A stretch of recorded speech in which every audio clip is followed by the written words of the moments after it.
அடா இது என்ன எனக்கொன்னும் புரியலையே புரியலையே.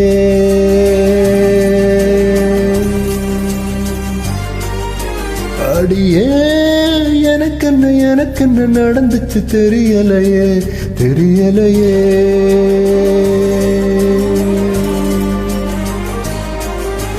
நிழலாக கிடந்தேனா நெசமாவே நிமிந்தேனா உன பார்த்து தொடுவானா வசந்தேனா.